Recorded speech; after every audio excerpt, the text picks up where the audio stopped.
DJ Primo. How y'all feeling? We gotta run that back one more time.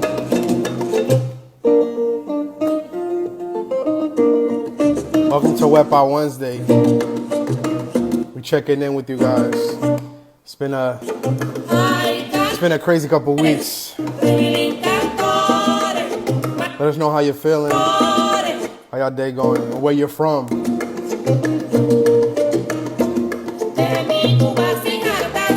I really want to know how the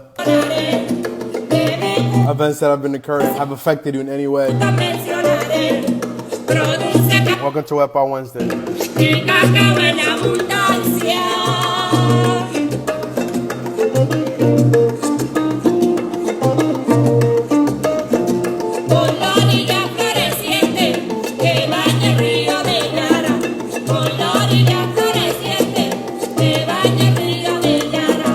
PM Pasto,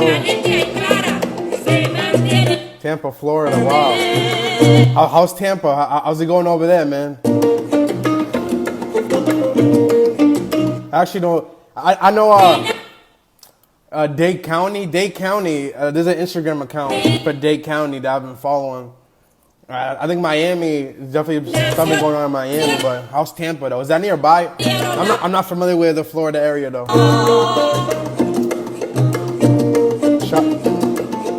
Shout out Providence.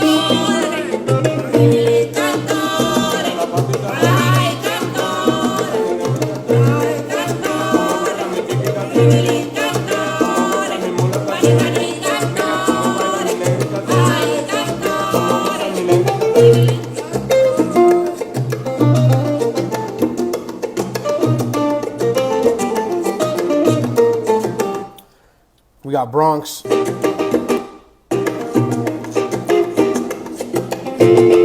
Just checking in with you guys, tapping in. We got Austin LeBron coming in a second.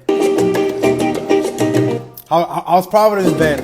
I know my friend Jabron y Charlie, todo el mundazo de Providence por ahí, they've been telling me, I've been seeing. They're definitely proactive out there. Shout out Providence. The Bronx. Yo, how's Bronx living, man? I know New York is like... New York, man. I've seen like a million videos and stuff, but how has it felt to live in the Bronx right now? That was a statement. But how does it feel to be in the Bronx, Guadi? Tampa's about 3.5 hours from Miami on the west coast. Oh, okay. Oh. So is it more relaxed in Tampa? What's the vibe?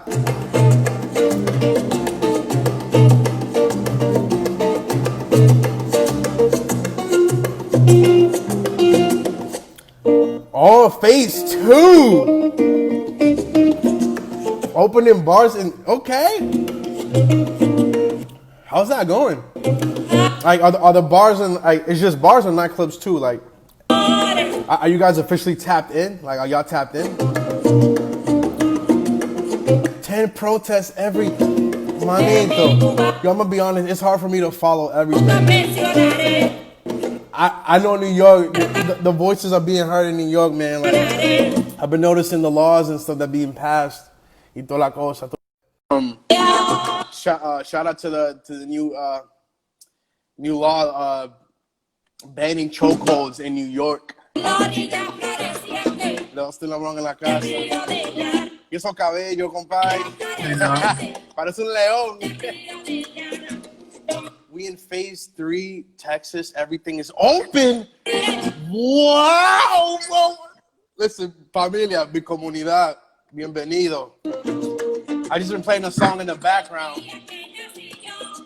Of course, that's how we always start. Hey, bro. Wow. We got the whole fan. Hello. Why, hello there.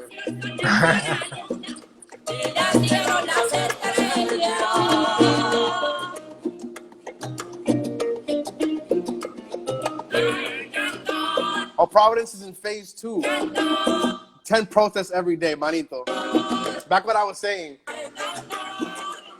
Manito, that's intense. Like, Bronx is pretty big, right? Is the Bronx big, Austin?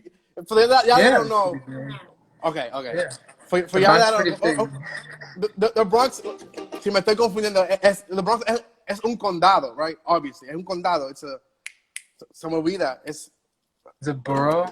there you go. Que pasa que en mi mente, in my mind, I'm from Boston, and each borough is the size of like a Boston. That's how big New York is. New York City. Well, New York is huge, but New York City is huge. That's why when I hear New York City, it's a loaded term. So I mean, unless you tie it to a specific section, like Uptown or Manhattan, etc. Well, New York City is referring to the five boroughs. New York State is the whole state. New York City is a very small part. But the Bronx is that one part of New York City that kind of bleeds into Yonkers, that kind of goes upstate.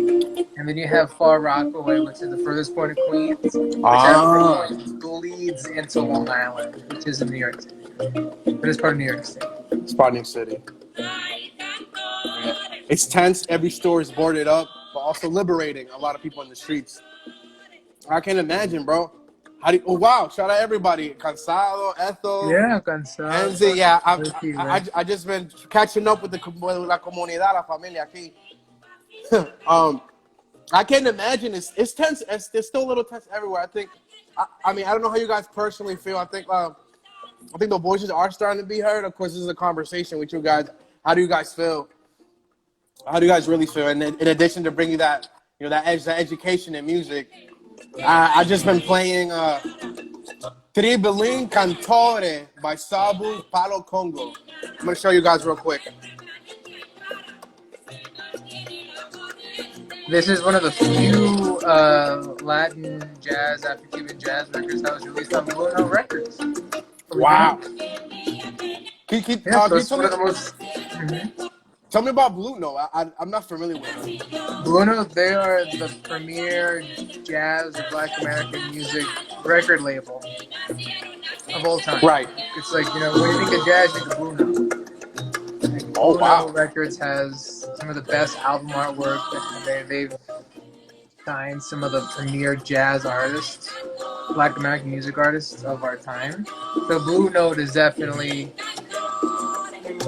like the Black American Fania and like Motown. Like Motown is soul, Blue Note is jazz, Black American music, and Fania is like salsa. So Blue Note is one of the premier labels.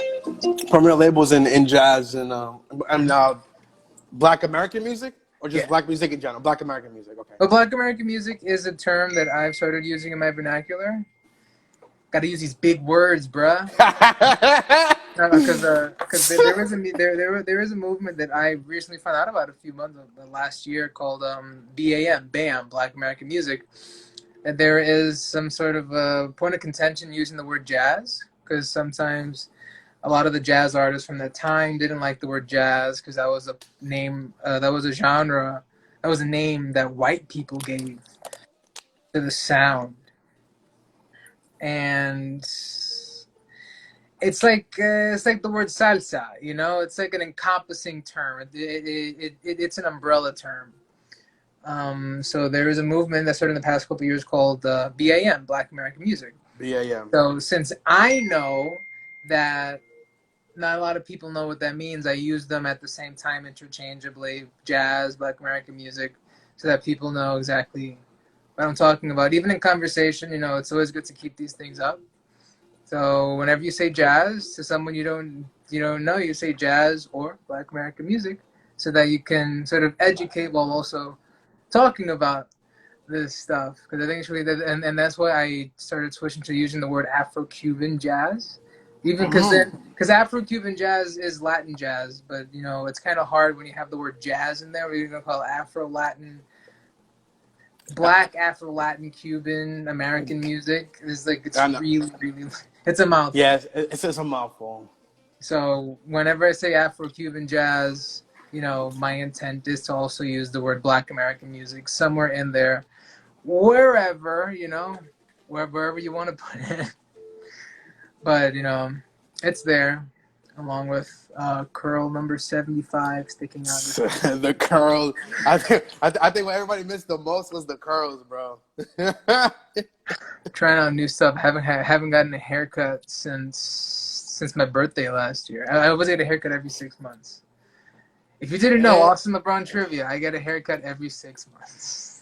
Bueno, that person that gives you that haircut must be very special. Porque cada 6 meses tiene su appointment en su calendario. Yeah. Que yo voy a ver a Austin LeBron, lo voy a Yeah. ver. Like Giancarlo. Are you free Wednesday? I'll be there at 3, and then I hang up when I'm there. Calls like 5 months ahead. Ask like, primo, I gotta work around a quinceañera or something, bro. Help me, bro. Tú sabes. Hey. Shout out Pavel, Guari. That's real Boricua hair. Yeah. Oh, my Boricua friend. Pavel, shout out M-Dog. Yeah, man. How's everyone doing today in the chat? Feel free to talk to us. Any questions, comments, concerns, criticisms. That's the one that everyone forgets to leave at the end. Yeah, we definitely want to do this for you guys, mi gente, just checking in con la comunidad, porque obviously, like I said before, like it's been a crazy couple weeks. June has been a very interesting month, so as things continuously progress, and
Hey, so, Conrad, it se froze fue a la little luz, mi bit. gente. Yes, it did. It froze there a little bit.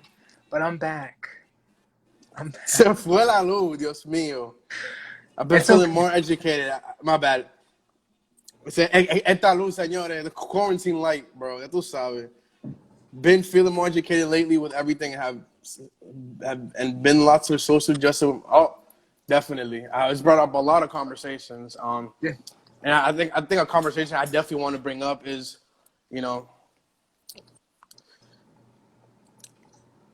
lo que es en relación dígase música negra con la música moderna y la música que existen hoy, and if the term black music is the right word, and how do we feel about the progression, because music has evolved. I mean, if you want to talk about polyrhythms and get mad into it, we can, but I mean, how do we feel about that, Austin? Calling it black music? Yeah, that makes sense to me.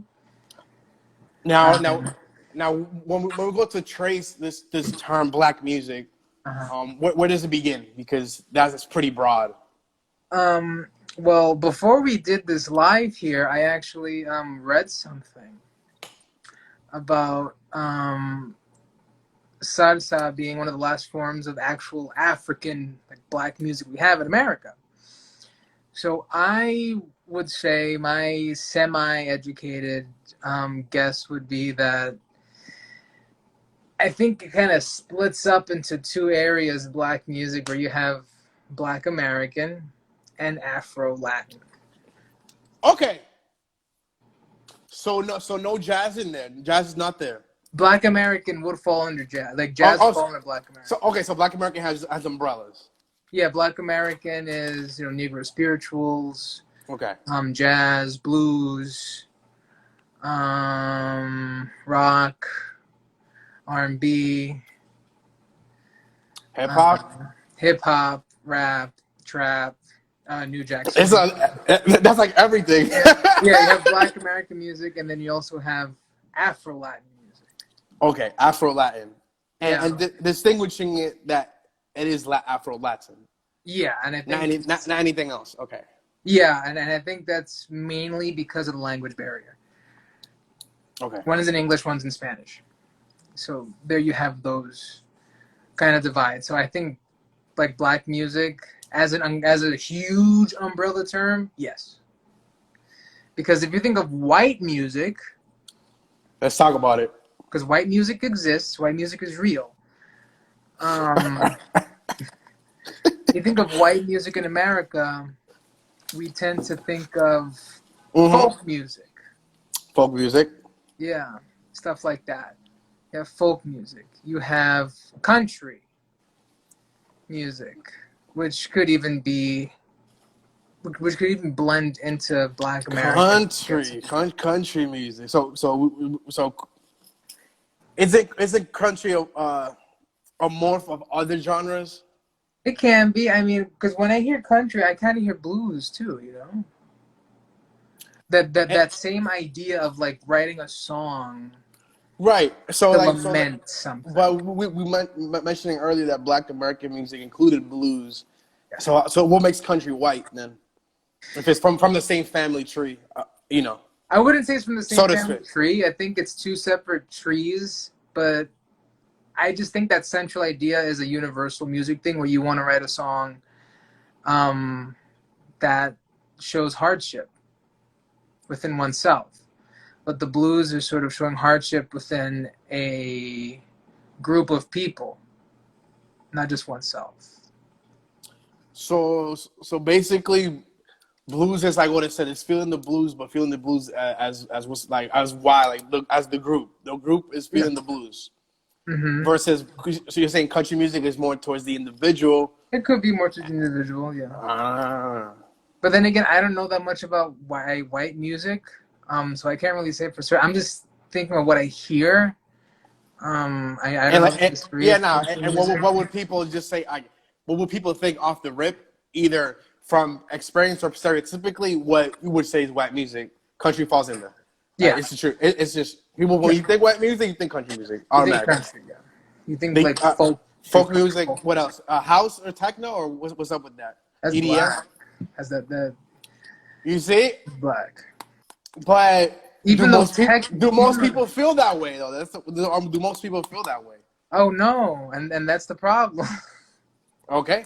That's the issue that nobody really understands and thinks that these things are actually black forms of music. Because techno is black music. Country's also black. Well, like rock, it's been co-opted. There we go. See, I was wrong. See, country is also because and you hear it. Gonzalo said country is also black. Like rock has been co-opted to be white music. There we go. See, I was even misinformed. See, and that's the problem. That's the problem. Wow. That's the issue. And Wow. I've never really educated myself so much on like white forms because when it comes to like white music, Wow. the biggest thing I can think of is like European music, like Bach, Mozart. Damn. Gregorian chant, Classical music is white music or what's good? Yeah, I would say classical music is. I mean, it's European music. These are European people.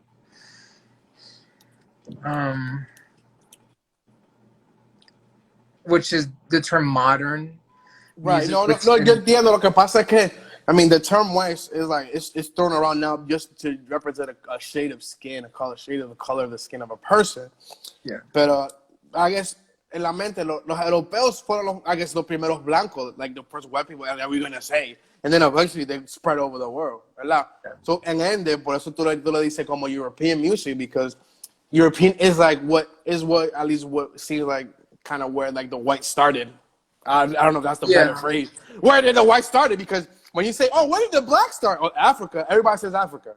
Nobody talks about. I mean, like that. Where did the white start? But you think European automatically. Yeah. You think Italy, you think Vienna, you think France, you think Germany. Which is classical music. Now, I'm not too sure if the Europeans were the first people to notate music because with slavery and through conquest, a lot of these nations that were taken over by European nations, Spanish included, all of that was destroyed. So there really is no historical record if, people from South Africa way back when in the 16, 1700s, maybe 1500s, 1400s, were even notating music. We don't know that because not a lot of that is very well documented. But European Mano. music, you have 1300 Gregorian chant, which is in my history textbooks. It's Mm. all right there, original scans. So that music was deemed borderline art because it looked so beautiful that they took their times by hand writing all this stuff. Wow. So I mean, it's very beautiful pieces of music that they just look like that. So I don't know, but if other nations and in other countries were notating music way before Europe, we probably would never know. I mean, bro, I don't know why. I feel like the Egyptians notated music in their language somehow, some way that we might not That's know. I don't. It's an assumption, but there's a lot attributed to that empire, right? there is, And, yeah. and to that civilization. There's like science, spirituality, and all those intertwined, even including music. And we know these people were, they already thought provoking. They were like looking at the future and everything, et cetera, and trying to modernize things in their own way, right? Inventing the pyramids, et cetera. And I mean, were the Egyptians black people or white people? Obviously, we're going Black. really, really back. Black. Egypt, little known fact, Egypt's in Africa. So they probably think it's his own little little discovery country somewhere that way. Now, Egypt was with the Nile River. It was a central place of trade between Europe and Africa, and it's because it was geographically positioned so high up by Italy and stuff like that. So that's why there is some confusion. But Egypt is black. It's black people. It's African. They have their own language. I know a lot of different languages are spoken in Africa, but Egyptians Oh yeah. are black people. Yeah. So I'm saying they could This have could be a possibly. loaded statement. I don't know. So the hipster I'm black people. Those said, I'm sure they transcribed it maybe somehow. I mean, I have to do more research, Probably. but I think it's a possibility. Probably that is a good thing to bring up. I wouldn't know. I'm off the cuff. But what I do know is that there is this idea of like European music is here, and then anything else is barbaric and exotic. Oh wow, that term! I was All looking for those that term. things. So it's like European music. It's like, oh, these are Put it in the modern music. box. It's exotic. Yeah, and that's the bigger problem. Like, I don't like the term world music. I despise that term. Listen, Because world music is for European and Eurocentric people to describe other music besides, white music. So that means Japanese and Malaysian and Asian and African and Latin. but that's interesting because, I mean, what I thought world music was it versus now has changed because of just educating myself, but I didn't think like Asian music right away. That's another part. That's another like type of music part of music that I don't recall as much, in the day to day. But there's Asian music, folks. Is that world music too, or is that something different? I mean, honestly, depending on where you are in the world, But like you said, they want to slap a world music that anything that's not Asian music is world music. Yeah.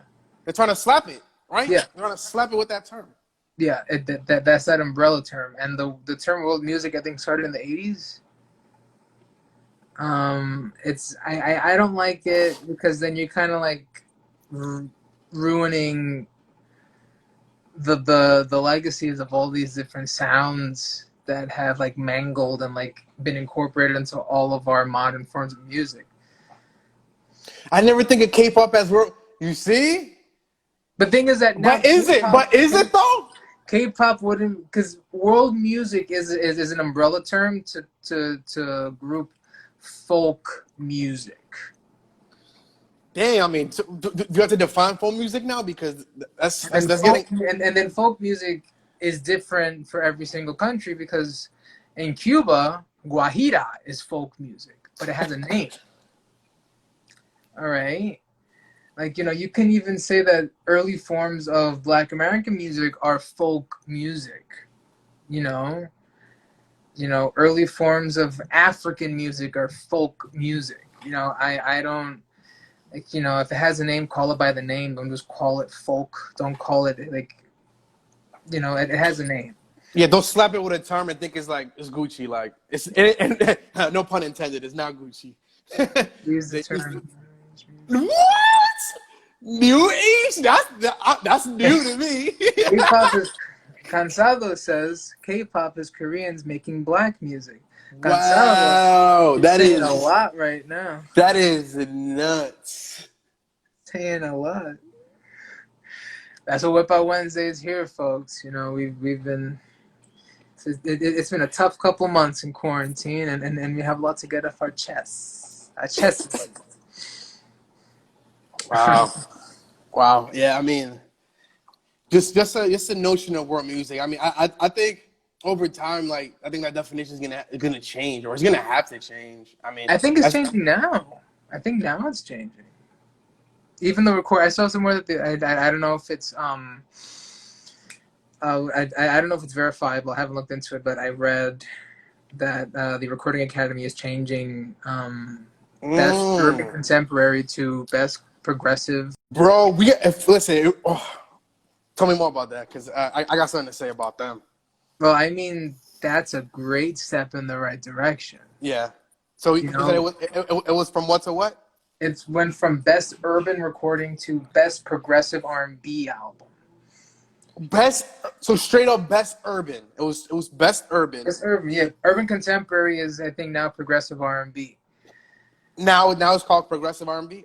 Yeah, pro R&B. Prog, like you have prog rock. Prog R&B. What is?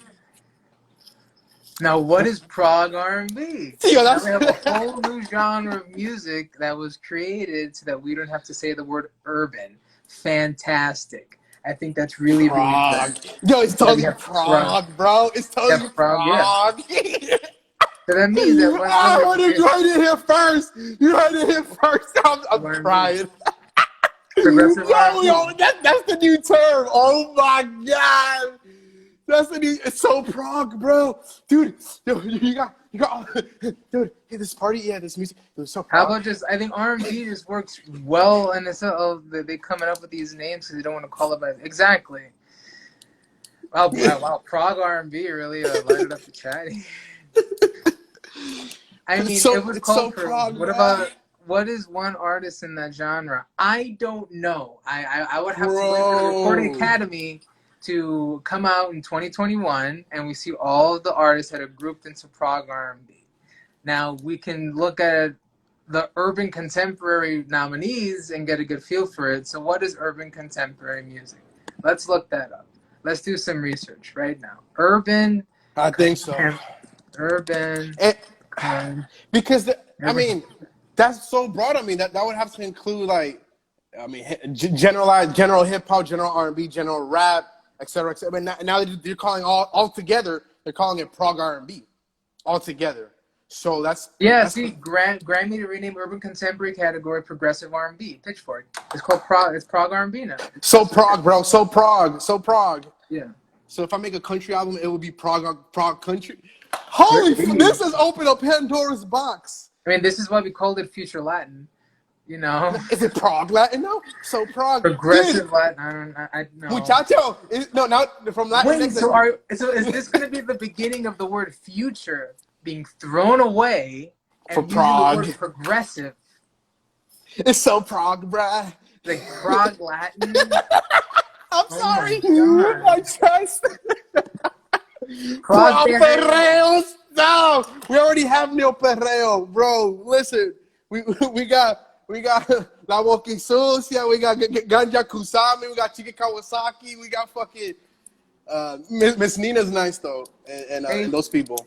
Radical One, let me ask you a question here. So I'm looking at the Grammy Award for Best Progressive R&B album, which is Urban Contemporary, which was awarded to Frank Ocean, Rihanna, Pharrell, The Weeknd, Beyonce, Jay-Z and Beyonce, and Lizzo.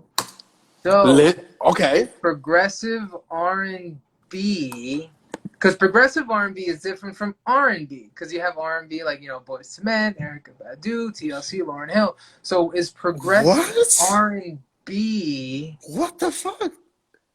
So now we have two different types of R&B. The Bro, that's Recording cool. Academy gave us two new versions of music right now. We have R&B, rhythm and blues, and then we have progressive rhythm and blues. I'm so confused. So, Go ahead. Beyonce's Lemonade is now considered a progressive R&B album. Channel Orange is prog R&B. Damn, I love Channel Orange. I mean, so now we have that. So progressive R&B, dude, my brain hurts. My brain hurts. they do all sound like different strains. All right, but progressive R&B, urban contemporary, from what I'm seeing here, was a relatively new genre of music that came out in 2013. So if we look at the people that started that around that time, we're looking at Tory Lanez, Bryson Tiller. So it's that kind of like blending of R&B with trap elements. Well, would that be prog R&B? I mean, for this to work for me, it has to be prog R&B has to be an umbrella of R&B. That's the only way. I think R&B is the umbrella. I think rhythm and blues is the umbrella, and prog R&B. Yeah. That's what I meant. Yeah, there you go.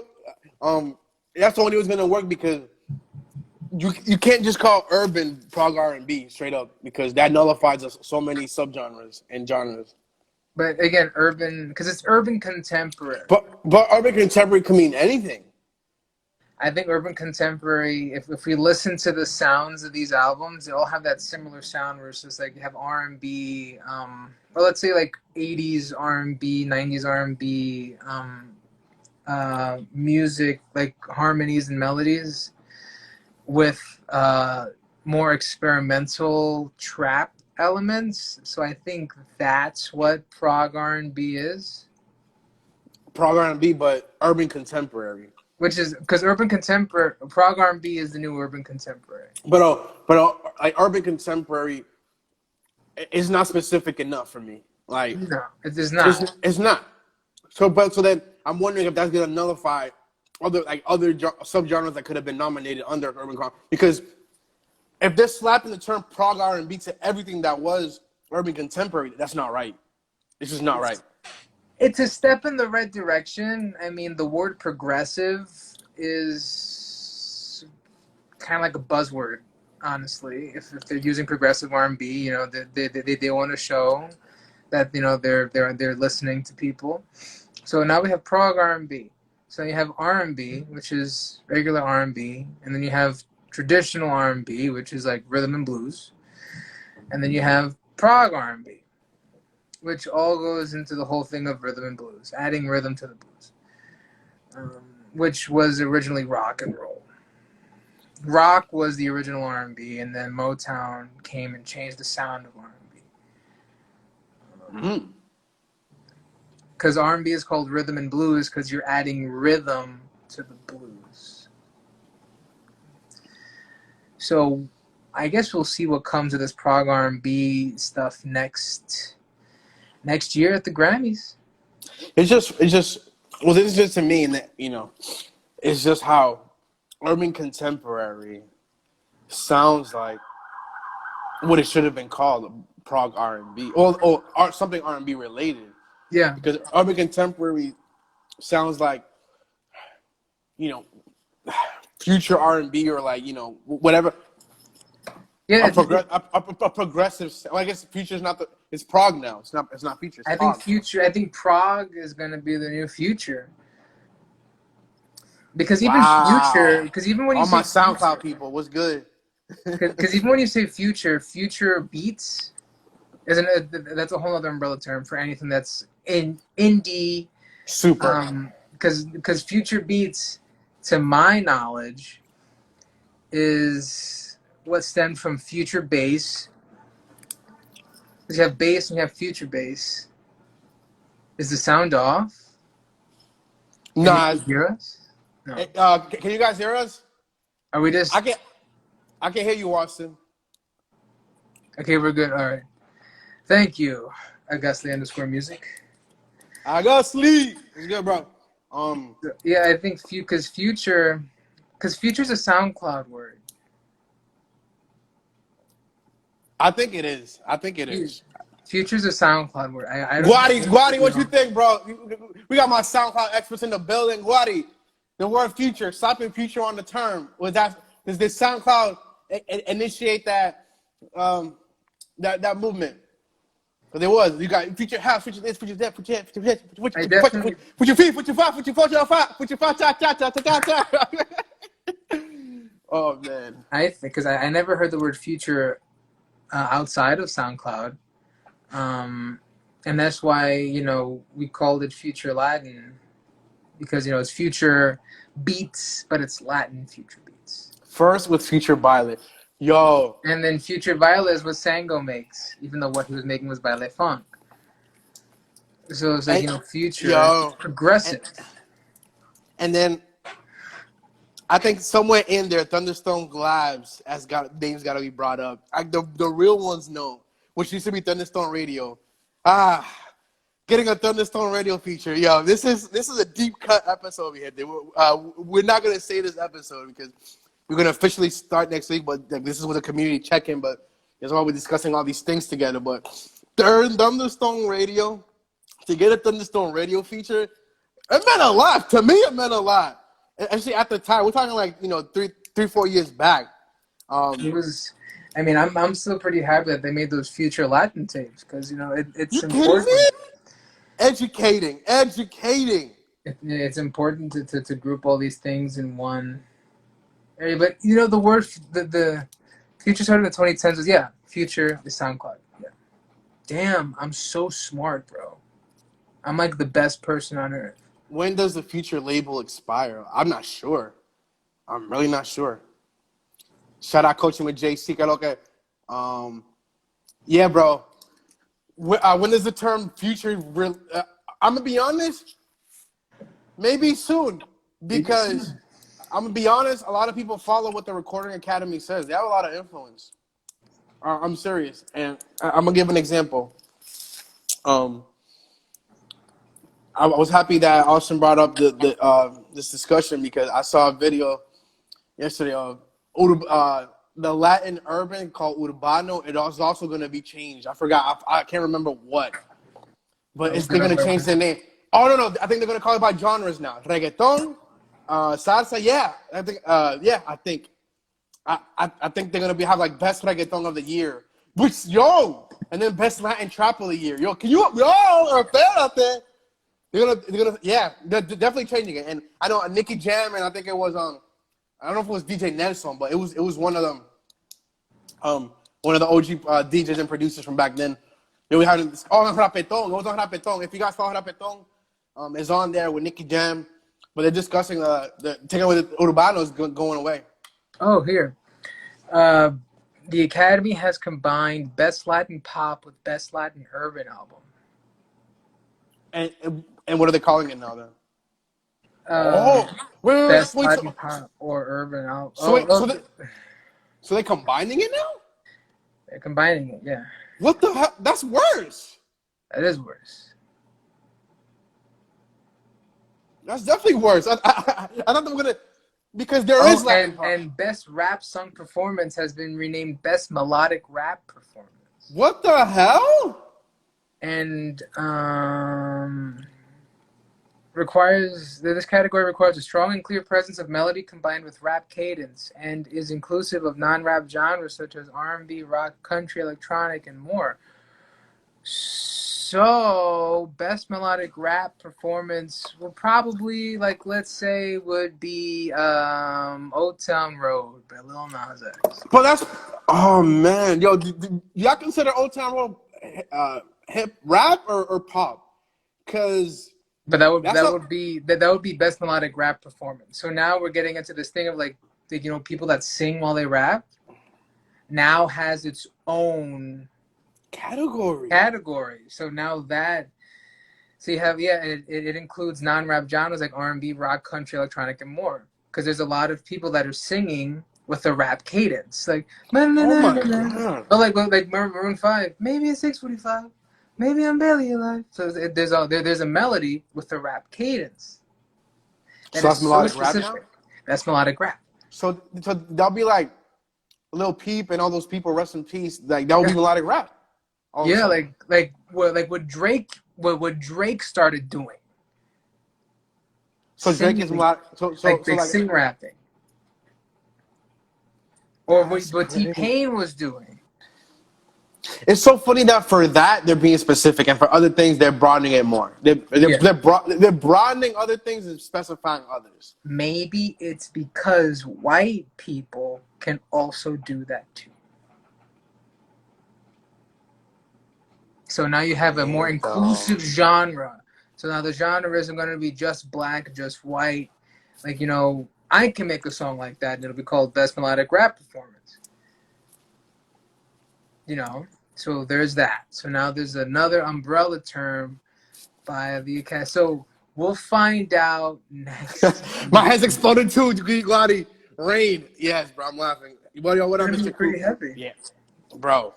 If anybody has any questions or comments, feel concerns free to. Or how you're feeling, you want to drop it. It just, bro, it's crazy how they treated this. Like, I don't know.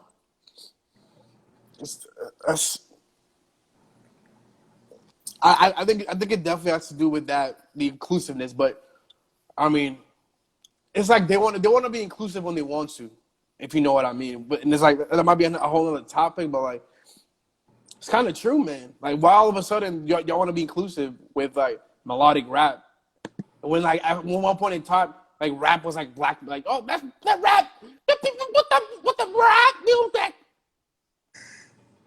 what the rap. That black rap thing, what is that? What? White people at it again. I think because of that, we might have to save this episode, just because of what you just did right now. White people at it again. I'm going to save it. Fuck you. I'm going to put that on a shirt. White people back at it again. And we'll give all the money to Cansado. And Cansado, you can do whatever you want with the money. Bro, I'm crying. Oh! Here, Sonny. Here's a participation award. Again, it's all love, me hate there, right? It's all love. We're just bantering and observations from past situations. Sonny, here's your participation trophy. It's okay, man. We gonna get him next season. We gonna get him. Guess participation award for the next 5 years. Feels like it's okay. So that's the Recording Academy is doing. Pretty interesting stuff here. This truly turned out to be a very interesting episode of Wepa Wednesday thus far.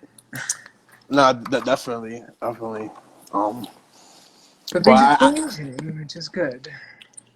Yeah, I just hope in terms of like music in general, like everything's on the right direction. I mean, that's another broad statement, but sure, the Grammy just has a lot of influence in general. But and like I said, like back when like reggaeton was coming up, and like talking about Afro Latin and all this kind of music, if you no African music, no reggaeton, no soca, no African music. It's what I mean, like. Are these Afro Latin music like? Well, it's under the umbrella of black music, right? We said that earlier. Yeah. Now it's reggaeton, Afro Latin music. Reggaeton, I don't know that much about dance hall, but what I can say is that I do know reggaeton comes from Caribbean music using the tresillo pattern, and the tresillo pattern, the bump, bump, bump, bump, bump, bump, is a Latin, I think Spanish. I think it is Spanish. It is a Spanish rhythm. Bump, bump, bump, bump, bump, bump, bump, bump, bump, bump, bump, bump, bump, bump, bump. Reggaeton, I wouldn't say it's. I would say reggaeton has more in line with Caribbean music than it does So, anything else. so is reggaeton Afro-Caribbean music? Yeah, I would say that. I say reggaeton is Afro Caribbean. No, it's Afro-Caribbean music, black music, because it wasn't in the umbrella. Yeah, Afro Caribbean is it is you have the word Afro in there. So I do think Afro Caribbean is black music. I mean, there is like, I mean, when we say white music, the first thing we think of is European. Everything Right. after that is black, because what the European music gave to the world was what we call modern music elements, like chord progressions, um, form, um, uh, melodies that counterpoint against a chord progression, arranging. So that's what European music gave. Now, since a lot of people at a certain point in time were forced, if we wanted to get into music, you had to go to a conservatory. And conservatory is European. It's classically trained. That's what's called classically trained, because you're learning theory. You're learning finger placement for piano. You're learning theory, which is Eurocentric. Which is westernized. And everything after that is how you blend that with your culture and your heritage and your own personal message you want to convey. So that's European. That was the biggest contribution to the world as to what that gave. Like European music gave music. Also, shout out those flacos. Hey, creo que, and the chats, let us know your heritage, where your background's from. We want to know. Oh, it's an opening up on the board. I know, bro. But it really is true, because when you really think about it, that's what European music gave to the world. That structure, harmony, chord progressions, things like that. In the way you're saying, they kind of organize it. They took something and kind of made it, like organize it for themselves. They wrote it down. Mm. They wrote it down. That's, to me, the biggest difference. They wrote it down, because a lot of these things, like even Afro-Cuban music, it's not written down. Black American music, jazz, it's not written down. These songs were never written. They were always performed. It was always by mouth. Everything that you heard was always like, oh, let me teach you this. From Let up me top. show you that. Everything was just word of mouth. It was just you talk it out. That's why salsa theory doesn't really exist, because it's just like Afro-Cuban music theory doesn't really exist, because it was taught, it was spoken. It's passed down, basically. It's passed down. If you want to know about it, go hang out with the guys over there, listen to it, and then all of a sudden, here, take some bongos. Okay. Con esto así, cupaco, piki, pum pum, cupaco, and you do the same thing, and you just keep doing it and doing it, and all of a sudden you're playing gongas and bongos. Get into the timbales, what's that rhythm? Then you learn it, and they tell you what it is back in the 20s, back in the 10s, and then over time that just sort of becomes the norm, and then all of a sudden you have these genres of music that build off of that. So I do think the most important thing that the Europeans did was write their music down, and when you write it down, you're able to take it with you, because you have paper. Even though, like I said at the beginning, I'm pretty certain because it's impossible. You know, like just think about human nature. If you don't want to forget something, so you're going to write it down. Write So it I'm down. pretty sure a lot of these Latin American countries way back then wrote their music down, wrote their stories. You know, like Aesop fables. You know, Aesop wrote these stories down, and those were all by mouth. So you know, they wrote the Wow. if the Europeans are writing their stories down, who's to say that the blacks or the Afro Caribbeans or the Afro Latins aren't writing their stuff down? Wow. But when you have all of these Europeans coming into these new countries, you got to get rid of that. Get it out. Oh. I'm going to give you a new religion. I'm going to give you all these new things. So what you have in your hand right now, got to get rid of it. Got to go. Got to go. Got to go. Got to go. So that's what that is. Wow. Because I remember when I was in music class and I was learning about Gregorian chant, and I told my teacher, and this was like almost 3 months in, it was like November, and I asked her, so when do we see the African influence rhythmically in European music? And this one dude in the class, you know, between you and me, he was white. And he said, oh, that didn't happen until conquest and inquisition. I'm using wrong words, but until like, you know, Europeans were going to other countries. Right, And I exactly. said, I don't know about all that. I don't agree with you on that one. Listen here, boy. I'm pretty sure there were black people in Europe before they ever wrote down there were black people in Europe, and there were white people in Africa before they wrote down white people. Like, you know, just because it was written down in 1450 does not mean it happened in 1450. Yeah. Okay. It could be something that they wrote that could have happened before, but they wrote it down at that point in time. Yeah, so I find it extremely hard to believe that there were no black people in Europe up until, like, you know, the 1500s. Hell no. No, that's impossible. Geographically, it's impossible. As a society, it's impossible. You know, because we want to travel. We want to see other things, you know? Now, it's the people with malicious intent and the bad minds and all this, you know, institutionalized racism that really made it impossible to make these things positive, you know? But that's a whole nother discussion right there. But I don't believe it. I don't believe it. So because what is it? There was this composer, I forget his name. Colonization, yes, burned down all the history and culture. That's what it was. That's what it was. Now, one of the very few countries in this world during slavery that allowed the Africans to keep their culture was Cuba. Interesting. Cuba, which is why you have Afro-Cuban music, because they let them keep their culture. So you tell me maybe some of these places had things that could have still lived on, but they just decided to kill it by colonization, by formal colonization? Oh yeah, definitely. Yeah. Can you imagine if there's like, bro, nah, wow, bro, you're opening up a deep box. Can you imagine, like, I don't know, like if like the Jamaicans had a certain type of music already, and when they invaded, they took it all away.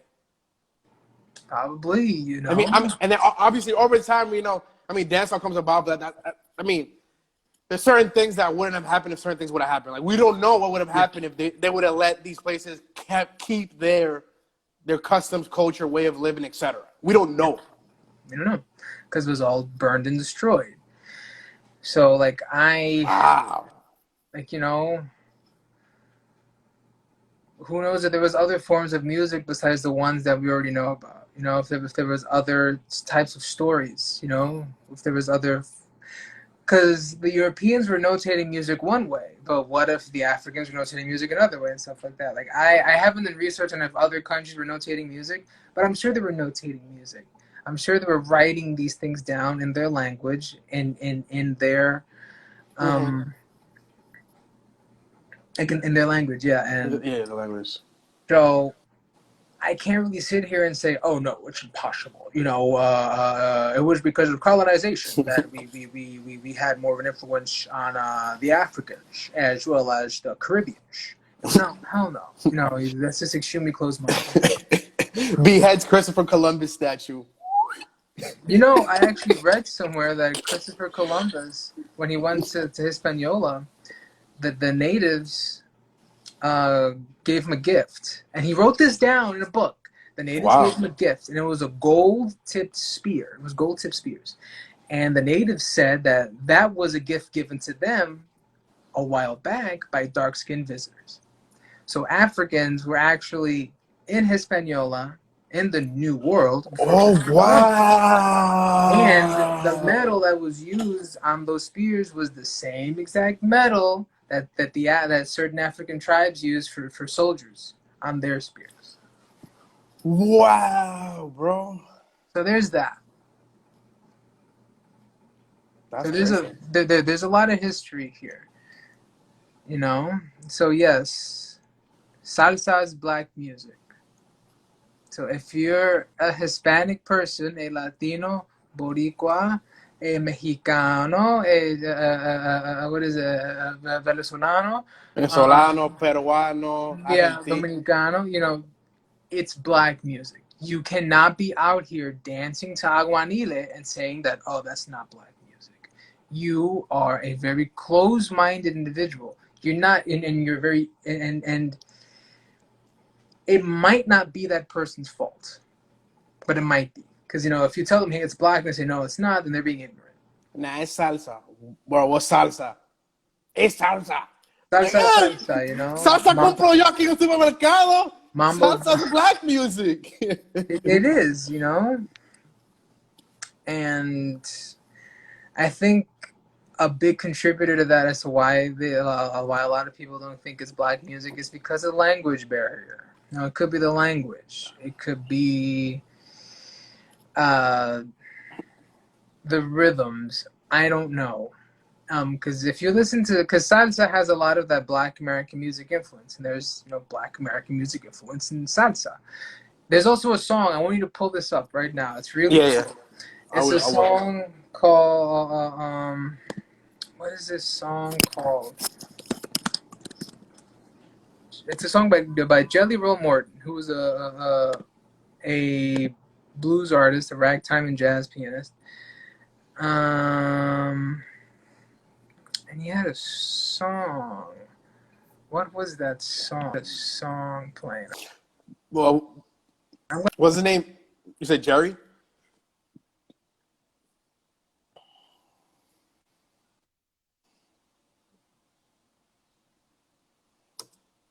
Jerry algo.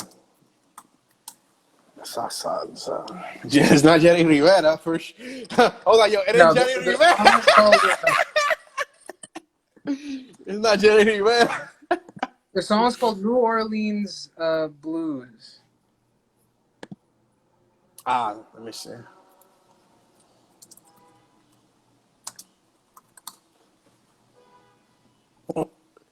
Amores como no tengamos ya muy poco. Stop playing New Orleans Blues. Here's Jerry Rivera. Whitewashing and colorismos probably has to do with some folks not associating to. Oh yeah, I was gonna mention something like that, but what do you think about that, Allison? What? Say that again. Whitewashing and colorismos probably has to do with some folks not associating salsa to black cultura, as we are in our last 2 minutes. Yeah, definitely, without a doubt. I'm not even gonna argue that point. You're totally right. Which to me just blows my mind. I really just don't understand how not you. I'm saying as one as a Latin, as a collective, as a group, as a Hispanic person, right. How one could deny that there is African heritage, there's African elements in your culture. It just blows my mind. It's a problem, bro. That it's just stems from like the people of the old generation that kind of not, showing the new generation like really what's good. I mean, not all of them.